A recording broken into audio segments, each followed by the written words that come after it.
BJP की meeting में हिस्सा लेने पहुंचे लालगंज से विधायक संजय सिंह का कहना है, विधायकों की बैठक में डिप्टी सीएम के नाम पर फैसला होगा। हमारे साथ हैं संजय सिंह, जिन्होंने शिवानी शुक्ला को हराया है लालगंज से। ये बताइए, तिलक लगाया गया, मंत्री पद का तिलक किसको लगेगा? नहीं, वो तो पार्टी तय करती है, वो तो हमारे नेता लोग तय करेंगे, उसमें हम सब लोगों की कोई भूमिका नहीं रहती है। ये तो तय है कि नीतीश कुमार शपथ ले रहे हैं। बिल्कुल बिल्कुल, वो 200% तय है। हमारे नेता आदरणीय नीतीश कुमार जी कल शपथ लेंगे। अच्छा, आपकी सीट को लेकर बड़ी चर्चाएं हो रही थी, कहा जा रहा था कि शायद इस बार विधानसभा पहुंचना मुश्किल हो जाए। देखिए, 32,500 वोटों के अंतर से हम चुनाव जीत कर आए हैं। इसी से आप अंदाजा लगा लीजिए, ये जो लंठाई और गुंडाई वाले लोग हैं वो समझते नहीं है कि धरातल पर क्या चल रहा है। धरातल पर जनता 32,500 वोटों से हमको चुनाव जिता करके भेजी है, इसी से आप अंदाजा लगा सकते हैं। और ये बताइए कि शपथ ग्रहण को लेकर कहा जा रहा है कि बड़ा भव्य कार्यक्रम किया जा रहा है, क्या क्या तैयारियां की गई? बिल्कुल, पूरा देश आज हर्ष मना रहा है, पूरा बिहार के लोग आज खुशियां मना रहे हैं कि एनडीए की सरकार बन रही है और आदरणीय नीतीश कुमार जी के नेतृत्व में कल जो सरकार का गठन होगा उसमें आदरणीय प्रधानमंत्री जी ने जो काम किए उससे बिहार की जनता खुश थी, इसलिए कल प्रधानमंत्री जी भी आ रहे हैं। डिप्टी सीएम को लेकर कोई जानकारी, क्या जो पहले थे वही रहेंगे या बदलाव? हम लोगों का विषय नहीं है, हम सब लोग कार्यकर्ता हैं, जो नेतृत्व तय करेगा वो हम सब लोग। तो लालगंज से जो विधायक चुने हैं उन्हें तो आप सुन रहे थे। इधर सिवान के गोरिया कोठी से विधायक देवेश कांत का कहना है कि अब से थोड़ी देर में डिप्टी सीएम के नाम का खुलासा हो जाएगा। बीजेपी विधायक का कहना यह है कि कौन मंत्री बनेगा कौन नहीं बनेगा इसका फैसला बीजेपी की बैठक में होगा। सिवान के गोरिया कोठी से जीते देवेश कांत हमारे साथ हैं। देवेश जी, क्या जानकारी मिल पा रही है, क्योंकि सबको इंतजार इसी बात का है कि डिप्टी सीएम कौन होगा, क्या पहले जो थे वही होंगे या चेहरा बदल रहा है? देखिए, कोई जानकारी इसमें क्या देना है, लोकतांत्रिक पार्टी है हमारी और लोकतांत्रिक तरीके से आज विधायक दल की बैठक बुलाई है गई है और उसमें तय होगा। और यह विषय जो आपने कहा कि पुराने, देखिए हमारे नेता बड़े नेता हैं और पहले से हैं, तो उसमें कोई बहुत आगे पीछे की बात नहीं है, लेकिन विधायक दल में लोकतांत्रिक ढंग से आज तय होना है और उसके बाद यहाँ के बाद एनडीए की बैठक में हमारे नीतीश जी का तो तय होना तो तय है, उसमें कहीं कोई दो राय नहीं है। 2025 फिर से नीतीश पर हम लोग चले थे। और तौर पर क्या जातीय समीकरण जो है या फिर जो क्षेत्र का प्रतिनिधित्व है, इसको ध्यान में रखा जाएगा मंत्रिमंडल के गठन? शुद्ध रूप से पार्टी लोकतांत्रिक ढंग से सब तय करेगी और उसका आपको कुछ देर में संवाद मिल जाएगा। पार्टी सभी तरह का, जो आप जितनी बातें आपके प्रश्न दिमाग में है सारे प्रश्नों का उत्तर मिलेगा, इसमें कहीं कोई दो राय नहीं। देवेश कांत जो बात कह रहे थे उनके शब्दों पर थोड़ा गौर करने की जरूरत है। जब वो बीजेपी के एक जीते हुए विधायक ये कहते हैं कि हमारे नीतीश का तो बनना तय है, तब आप ये समझिए कि किस तरह से यूनिट में इन दोनों पार्टियों ने काम किया है कि बीजेपी का विधायक भी ये कहता है कि हमारे नीतीश कुमार तो तय हैं। अब इसके बाद जो होगा वो आगे बैठक में तय हो जाएगा। मीनाक्षी, हालांकि इनके बयानों में, इनसे पहले जो हमने नवनिर्वाचित विधायक का बयान सुना, ना कहते हुए भी बहुत कुछ कह दिया। संगठन की मजबूती, संगठन की एकता और संगठन का फैसला जो पूरी पार्टी एक सुर में मानती है, उसका भी ऐलान कर दिया। नीतीश लगातार हमारे साथ बने हुए हैं। नीतीश, नाम तय कर लिए गए हैं या नाम ये जो विधायक दलों की बैठक होने वाली है उसमें तय किए जाएंगे, क्या ये क्लैरिटी मिल गई है? देखिए, नाम तो जाहिर है तय हो चुका होगा। अब बैठक में सब जानते हैं कि उसकी एक औपचारिकता होती है, उसकी जानकारी दी जाती है, लेकिन अब तय तो नाम हो चुके हैं, इसमें कोई संदेह नहीं है। लेकिन वो लिफाफा जो है, चूँकि जब तक खुलता नहीं है तब तक इसकी जानकारी शायद किसी को ना हो। जो शीर्ष नेतृत्व है उसको इस बात की जानकारी होगी कि कौन 2 डिप्टी सीएम होंगे।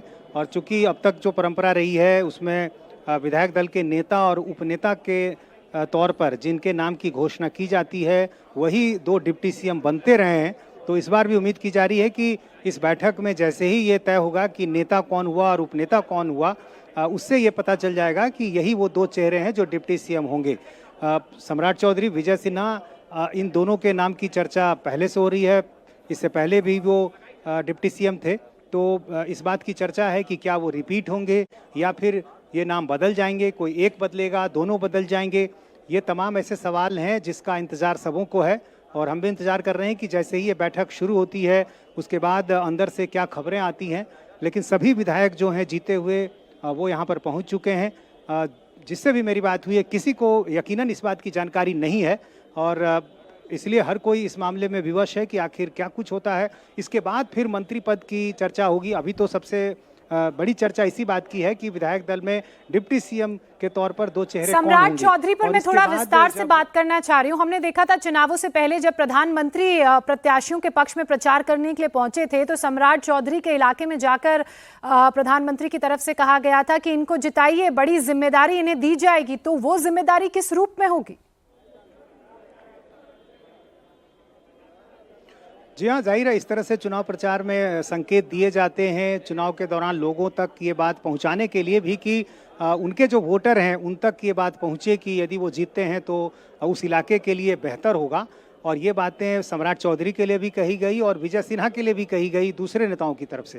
तो इसके आधार पर भी ये माना जा रहा है कि सम्राट चौधरी को बड़ी जिम्मेदारी मिलेगी। और इससे पहले भी हम देखते रहे हैं कि जिस तरह से उनको पार्टी की कमान दी गई, प्रदेश अध्यक्ष बनाया गया, इसके अलावा फिर जब उनको डिप्टी सीएम बनाया गया तो तमाम वो जिम्मेदारियां बताती हैं। और इसके अलावा जो बिहार का जातीय समीकरण है यदि आप उसको देखें तो जिस लवकुश वोट बैंक की सबसे ज़्यादा चर्चा होती है जो नीतीश कुमार से अब तक जुड़ा रहा है, लेकिन सबको मालूम है कि नीतीश कुमार अपने राजनीति के आखिरी पारी में हैं। तो ऐसी स्थिति में ये जो लवकुश वोट है उसको अपने साथ जोड़ने की कोशिश बीजेपी करती रही है। और यही कारण है कि देखिए महागठबंधन में जब नीतीश कुमार गए थे उसी समय सम्राट चौधरी को आगे लाकर प्रोजेक्ट किया गया था, ये मानते हुए कि जो कुछ वोट बैंक है, लवकुश है, वो हमारे साथ जुड़ा रहे। बाद में परिस्थितियां बदल गई, नीतीश कुमार ही बीजेपी में साथ आ गए, तो उसके बाद भी सम्राट चौधरी को और हमने वो ये भी जिम्मेदारी देखा दी कि जाती रही जो सम्राट चौधरी और नीतीश कुमार के बीच में वो दौर जब नीतीश कुमार महागठबंधन में थे और इधर सम्राट चौधरी बीजेपी की कमान इधर संभाल रहे थे, तो एक तनाव था।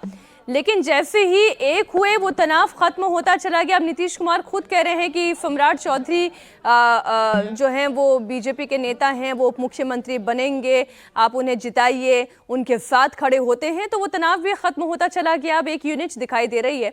इधर पटना में हो रही बैठक में बीजेपी के सभी विधायक शामिल हैं। मीटिंग में पहुंचे बीजेपी एमएलए लखेंद्र पासवान ने कहा कि प्रक्रिया के तहत ही नेता चुना जाएगा, किसे कौन सा पद मिलेगा ये बैठक के बाद ही तय होगा। हमारे साथ हैं बीजेपी विधायक लखेंद्र पासवान। लखेंद्र जी, आज बीजेपी विधायक दल की बैठक है, जेडीयू विधायक दल की बैठक है, क्या कुछ होना है आज? ये प्रक्रिया है विधानमंडल का गठन के पूर्व विधानमंडल का नेता चुनना। ये प्रक्रिया होती है हर पार्टी का, अन्य पार्टी का भी विधानमंडल की बैठक हो गई, नेता का चुनाव हो गया। उसी कड़ी में भारतीय जनता पार्टी की भी विधानमंडल की बैठक है। निश्चित रूप से इसमें चुनाव जो है नेता का, विधानमंडल के नेता और उपनेता का होगी, यही तो प्रक्रिया है। तो ये माना जाए कि जो नेता और उपनेता होंगे बीजेपी विधायक दल के, वही दोनों डिप्टी सीएम भी होंगे। देखिए, अभी तक का जो परंपरा रहा है वह परंपरा जो है यही रहा है, परंपरा तो यही रहा है, लेकिन ये तो तय करना पार्टी का काम है। तो दोनों डिप्टी सीएम जो पहले थे वही रहेंगे, क्या खबरें मिल रही हैं आपको? ये मैं नहीं बता सकता हूँ, क्योंकि ये बड़े लीडर का काम है।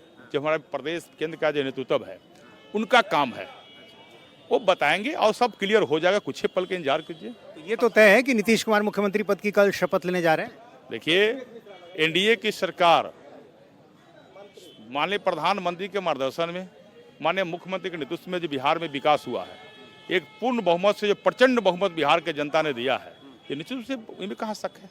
और प्रधानमंत्री भी आ रहे हैं, भव्य समारोह। एकदम पूरे लाखों के लोग संख्या में बिहार के आम आवाम, मतदाता मालिक गांधी मैदान में कल ऐतिहासिक जो शपथ ग्रहण समारोह है, माने प्रधानमंत्री जी के स्वागत के लिए लाखों को लोग जो है खड़ा दिखाई देंगे। ठीक है। तो ये थे लखेंद्र पासवान, बता रहे हैं कि जो तमाम प्रक्रियाएं हैं वो आज पूरी होंगी और कल शपथ ग्रहण समारोह होगा। और नाम भी कल ही बताए जाएंगे। वहीं बेनीपट्टी से तीसरी बार विधायक बने विनोद नारायण झा ने कहा, जनता नीतीश मोदी की जोड़ी पर विश्वास दिखाया है जनता ने। बीजेपी विधायक ने कहा, लोगों के भरोसे की वजह से बिहार में एनडीए को इतनी बड़ी जीत मिली है। सुनिए। हमारे साथ है विनोद नारायण झा। विनोद जी, क्या कहेंगे, इतनी बड़ी जीत और आज जो है अब सिर्फ औपचारिकताएं हैं, कल शपथ ग्रहण समारोह? देखिए, ये जो नरेंद्र मोदी जी और नीतीश कुमार जी की जोड़ी है, बिहार की जनता ने इसको बड़ा मैंडेट दिया। उन्होंने जो काम किया डबल इंजन की सरकार ने, उसकी एक ताकत थी। हम लोग चुनाव लड़ रहे थे, जनता वोट देने के लिए आतुर थी, और ये बाकी 3 दल भी जो हमारे साथ सहयोगी थे, उन सब मिलकर के एक बड़ा माहौल बना और इतनी बड़ी जीत हम लोग पाने में सफल हुए। तो तस्वीरें लगातार आपके सामने हैं। बीजेपी विधायक दल की बैठक शुरू होने वाली है। नीतीश चंद्र हमारे साथ वहां से जुड़े हुए हैं। कुमार राजेश मुस्कुरा रहे हैं। इस वक्त वो नीतीश कुमार के घर से बाहर लाइव जुड़े हुए हैं। थोड़ी देर में वहां पर भी मीटिंग होने जा रही है। देखिए, नीतीश कुमार के नाम पर कोई कंफ्यूजन नहीं, और सम्राट चौधरी को लेकर नीतीश कुमार के मन में भी कोई बैर नहीं। वो ये चाहते हैं सम्राट चौधरी बने, वो चाहते हैं विजय सिन्हा दोबारा उनके सहयोगी के तौर पर दाएं बाएं दिखाई दें। लेकिन इसके अलावा कुछ हसरतें चिराग पासवान की पार्टी की भी है, तो थोड़ा इस पर भी चर्चा हो जाए राजेश। बिल्कुल है। चिराग पासवान की पार्टी के हसरतें हैं, और जिस तरीके से हमने सीट के बंटवारे के दौरान निगोशिएशन देखा चिराग पासवान रूठे भी, भारतीय जनता पार्टी के नेता उन्हें मनाने गए, तो हसरतें अभी भी हैं, क्योंकि उनके भी विधायकों की संख्या अच्छी खासी है। ठीक ठाक विधायक जीत के आए, 29 सीटें में से मिली थी, जिसमें से 19 जीत के आए हैं, तो उनके भी हसरतें हैं। दबी जबान में ही एनडीए के बड़े नेताओं तक ये बात पहुंचाई गई कि उप मुख्यमंत्री जो है उन्हें मिलना चाहिए। हालांकि फिलहाल ऐसी कोई संभावना नजर नहीं आ रही है मीनाक्षी, लेकिन 2 से 3 मंत्री पद मिलने की संभावना है। ये एनडीए के नेता जो इन सब बातचीत के में शामिल है, उनसे बात करते हुए समझ में आ रही है। सम्राट चौधरी क्या बात कर रहे थे, एक बात मैं इसमें जोड़ दूं, जो इन पूरे बातचीत में जो जेडीयू के एक बड़े नेता शामिल है, उनसे बातचीत हो रही थी।